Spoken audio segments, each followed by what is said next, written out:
Hello friends and enemies, welcome to or back to Romancelandia Monthly, where I wrap up the things that happen in Romancelandia for you. We're here. Let's just dive right in. Honestly, I don't know what else to do. It's a big list. We'll say that. So the goal is going to make this as concise as possible and to summarize what the F actually happened. First up, we do have a mini follow-up from last month's Romancelandia.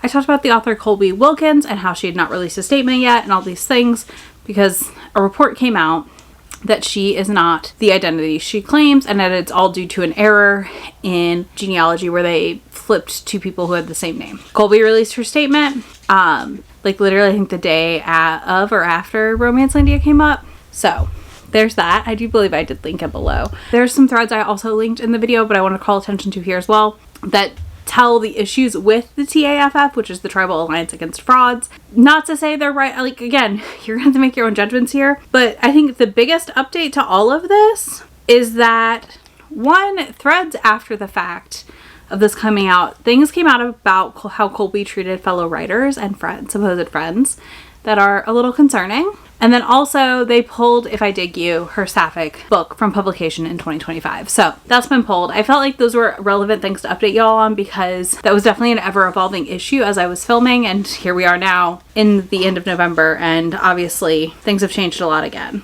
But yeah, that's your big update. Another just general discourse that continues to cycle through randomly, and it's just oh so fun. The Lesphobia / lesbian phobic people decided that it's fine to post that I'll read all LGBT plus books. Oh hey, you sent me a book that wasn't MM or a sapphic and I sent back a vomit emoji, or tell you that sapphic books won't make me want to puke. It's fine because I read MM books.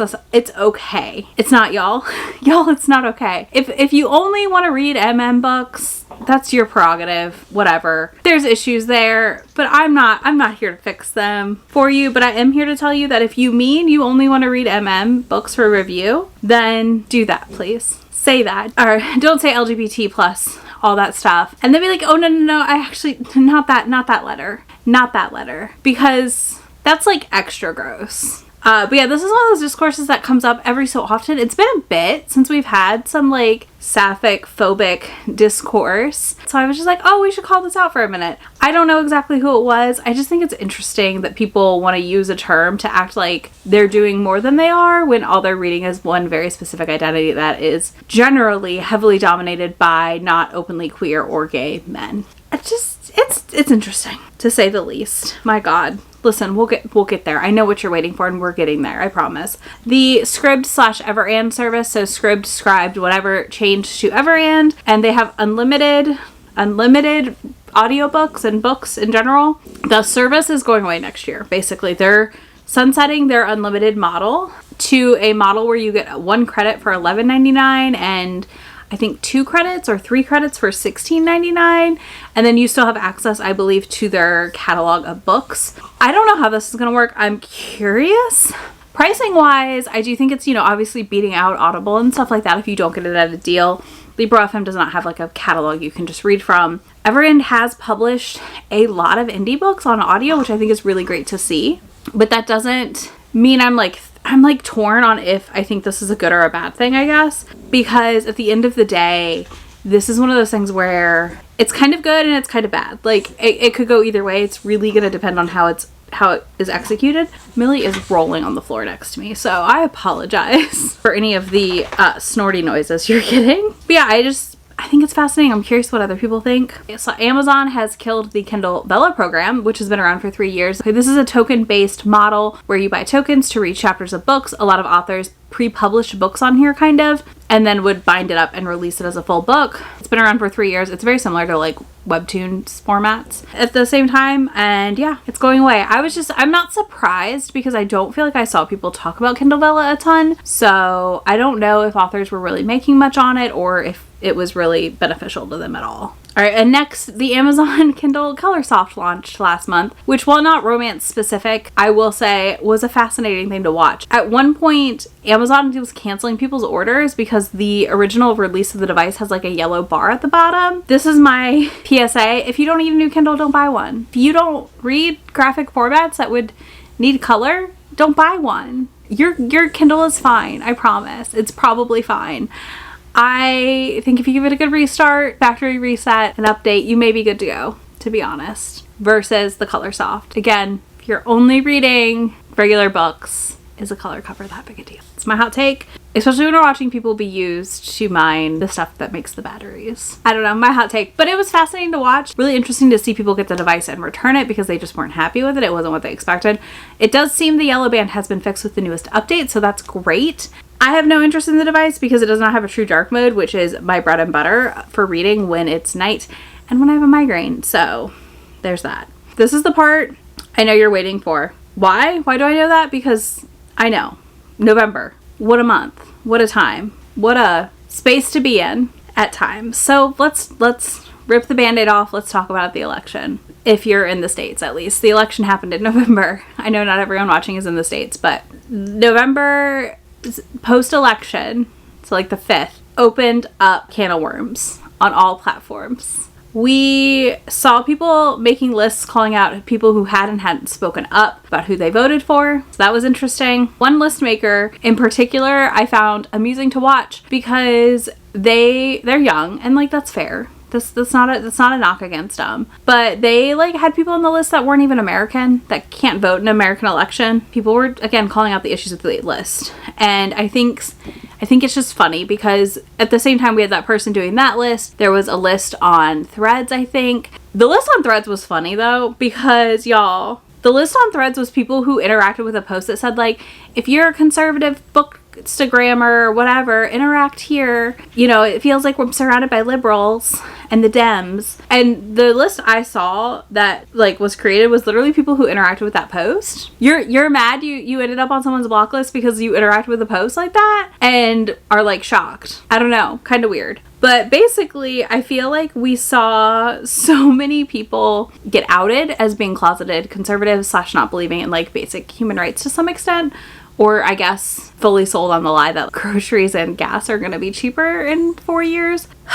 It's gonna be interesting. There's gonna be a lot of learning. We'll call it that. I do want to make some points about lists because I do Romancelandia Monthly. I kind of do a list, I guess. But here's the thing with what I'm doing here, and I want to make sure people understand this. I'm giving you the information. You can do with that information what you want. You get to make the choice. I may tell you the route I'm taking. I am by no means saying like everyone must follow suit. I don't read authors other people still read and enjoy, and that's okay. If an author's on my list for something like minor that I just didn't love, like that's allowed, you know, like that may not be a big deal to you. I do think there are general things that are just always going to be a big deal to everyone that's a reader. But again, I think those items are much more limited. And I think here's the other thing. Keeping a personal list that you're not sharing with everyone is very different than keeping a list that is on a Google Drive or whatever and people can access it and submit names to, and you're not really vetting in any capacity. That's one thing I'll say here too. Like, I'm generally providing you screenshots, proof, links, everything you need to access the information about who I'm talking about, right? And if I don't, I add it back. Like if somehow I forget a link, and somebody's like, oh my, where's this? I'm like, here's the link. You know, like I've uploaded things that I thought would get deleted into Google Drives to share. That is very different than just like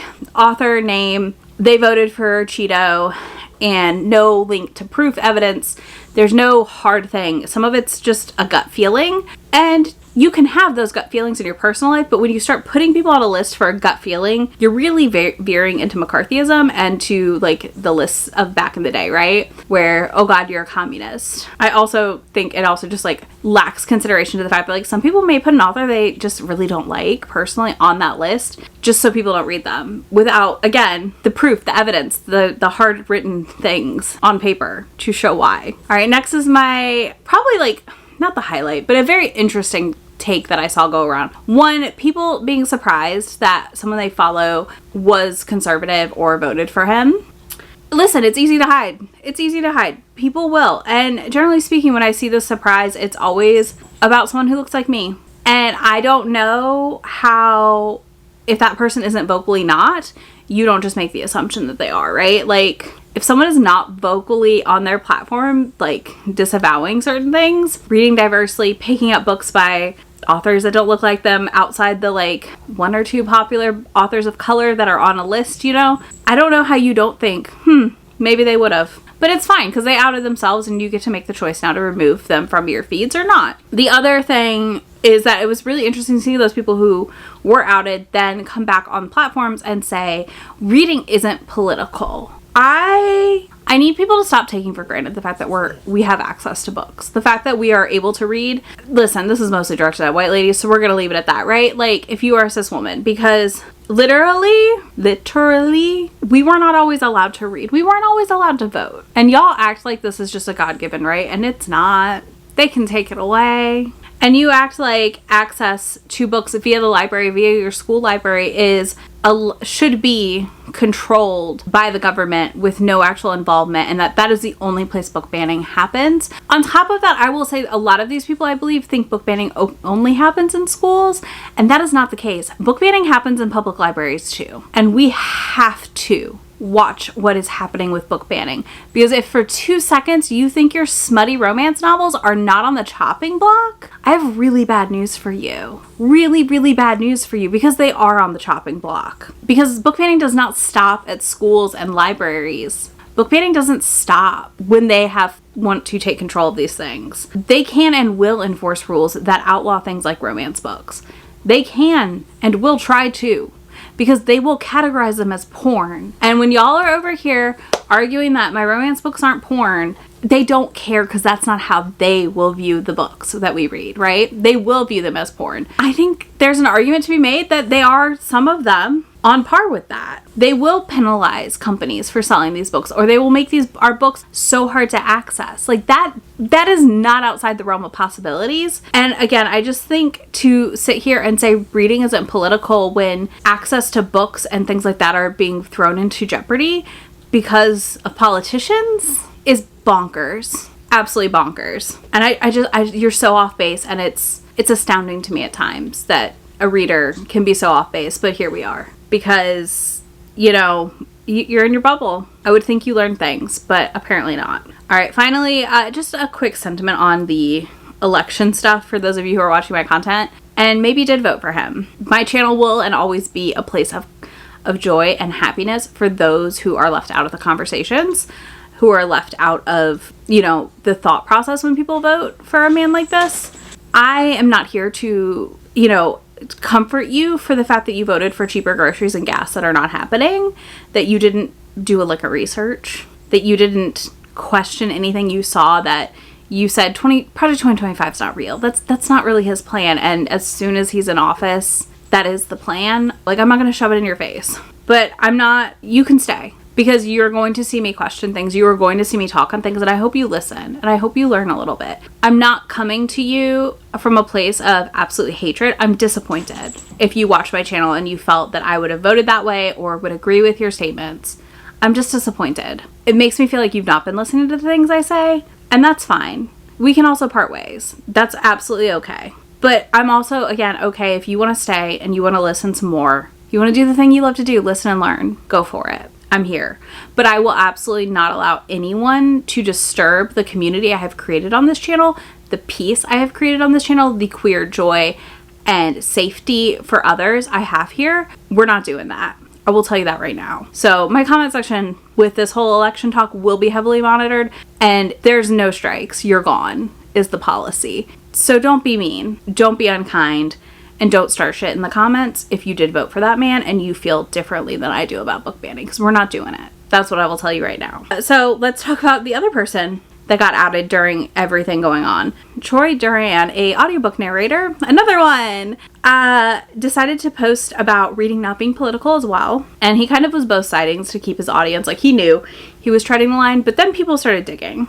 And there are just posts after posts of him on Twitter and Facebook being an absolute piece of shit, including things like how many men are you having sex with to not know you're pregnant at 6 weeks?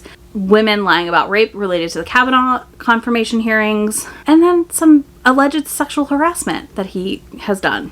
So just a narrator to maybe not put on your favorites list if you care about those things. Last but not least, part of the election here is I just want to give a quick state of Romancelandia, the plan moving into 2025 as things shift in the world drastically here in the States. I'm sticking here because if there's one thing I can do, once again, is provide a place that shows you and tells you what happened about a thing, tell you my opinion on it, whatever, share these things, not let them just get swept under the rug and ignored by the community. I think it's going to remain important as we move forward in the next 4+ years. I have no plans to go anywhere with this one. I'm not going to obey and advance in the face of fascists. We're here. We're going to stay a little loud. We're going to stay a little rowdy. We're going to talk about it. That's just what it is. I have a certain level of safety being a pretty much cis straight looking white lady to the outside world. Those of you that watch regularly know that's not true, but that's fine. I will take safety in the fact that I have that as a cover,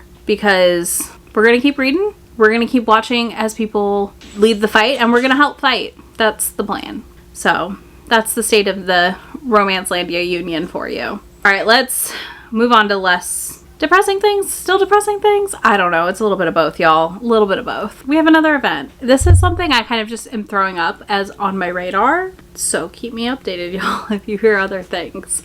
This is the Kink and Ink event that's happening this April in Dallas. The person who made the event has deleted their Instagram page and has been threatening people with lawsuits. Fascinating. People are not necessarily naming names extensively. I've seen like a TikTok of someone being like, I was the creator in the situation I'm about to tell you about. So Kink and Ink founder had a falling out with the Vixens and Villains event, which is September of next year.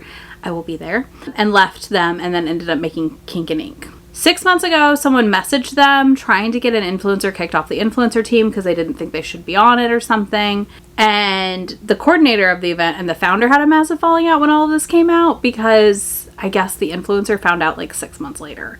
Here's one thing I want to say. We've seen this a couple times this year where events pick an influencer, people are mad that influencer's on the list or whatever. I personally just don't apply to any of these things. I don't know. Maybe I should. But I just never, like, I an influencer, I'm like, events should be for readers. And I don't know that we should make such a big deal about the influencers. Maybe we should approach certain people and be like, hey, would you be interested in instead of applications? I don't know. But like, then you have biases, but I don't know. I feel like you have to set up systems to avoid biases. That's all I'm saying. And then systems that are like, yeah, this is fine if this influencer is going to be there, even though certain people don't like them. You know, because like, you can never exist in this space as an influencer without people not liking you, also because you cannot be everyone's cup of tea, and I sure as hell don't want to be everyone's cup of tea, you know? But yeah, I just wish if events would center less the influencer aspect of it and more the reader aspect, because sometimes it feels like some events are made for the influencer to come take pictures and promote the event, and not much focus is put on your everyday reader. That's just my take. I feel like we saw it with some with Readers Take Denver as well, and other things. So yeah, our last not fun thing, we'll call it not fun. The other things are First up, RuNyx we need to talk about. So the final book in her series came out, and the series was really popular. I have the first book on my TBR. I would like to read it at some point. But basically the finale came out and people are big mad. Big mad over the finale of this book. They are in RuNyx's comments, mad at her in the comments of her posts about this finale, making awful statements. I'm not going to repeat those statements. You can go read them if you would like. I don't know if they've been removed or not, but truly harmful statements to this author for how much they hated the finale, how she ruined this entire series that they loved. And basically RuNyx was like, listen, every time y'all do this and are mean about it, I'm like deleting a chapter from this bonus epilogue. I'm doing this. I'm doing that. And honestly, I don't blame her. I don't blame Ru one bit, because we cannot as readers be like, stay out of our spaces, and then go to the author's comments and shit all over the finale of a book because it wasn't what we wanted. Y'all, I need you, because I know y'all are reading it now. You're reading fanfic. You've like tapped into fanfic out of nowhere in the last like year and a half. I need y'all to go write the fix it fic. That's why it's called a fix it fic. Go fix it. Go fix it yourself. Just fix it yourself. It's fine. Also, not every book series is going to end good. And I'm sorry, like, if you're newer to reading and you just think everything's going to have a fantastic finale, I have such bad news for you.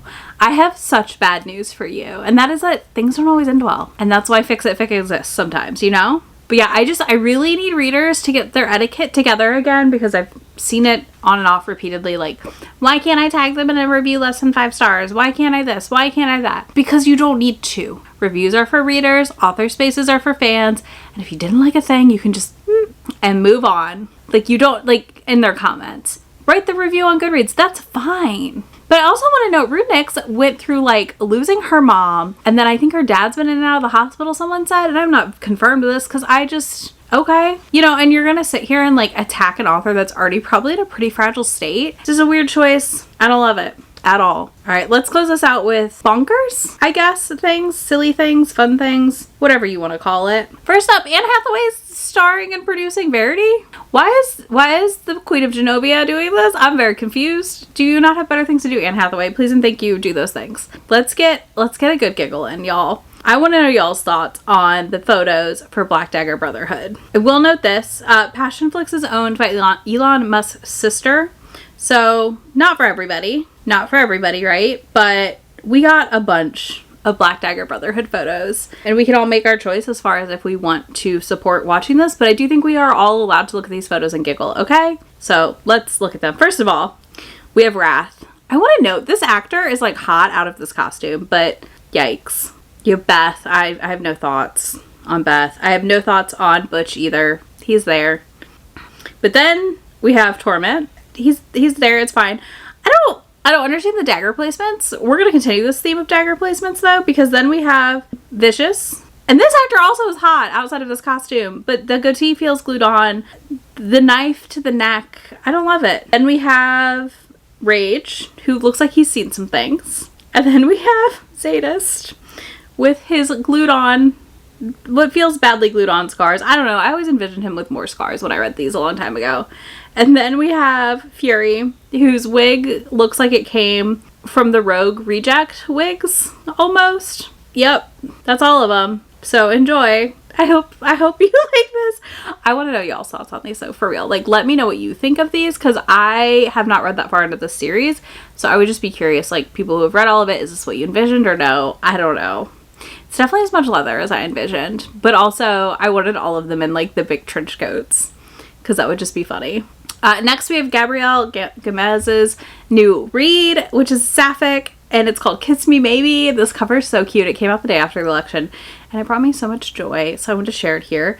Olivia Dade's new zombie rom-com called Zom Rom-Com also got a cover, and I desperately need a hot pink pair of overalls now, so there's that. And then one final fun thing for y'all is that I found out Bloomsbury is doing dyslexia print books. They're releasing popular titles with dyslexia-friendly fonts, and I just think that's really cool to see happen. I would love to see that happen more. That is your Romancelandia for this month. If you think I missed anything, you can let me know about it down below. I'm sure something will happen between now and like the first week of December, but that's fine. We'll get there. We'll be there at the end of the month, next month. But yeah, let me know if you think I missed anything, if there was anything that was a particular highlight or note to you down below. If you don't do any of that, leave me some sort of flowers, because that cover for Kiss Me Maybe. Anyways, you can do all that down below. I have links to everything I can link to for you, links to my friend anywhere I am on the internet, and I'll talk to y'all in just a few days. Bye! Already packing, come with me.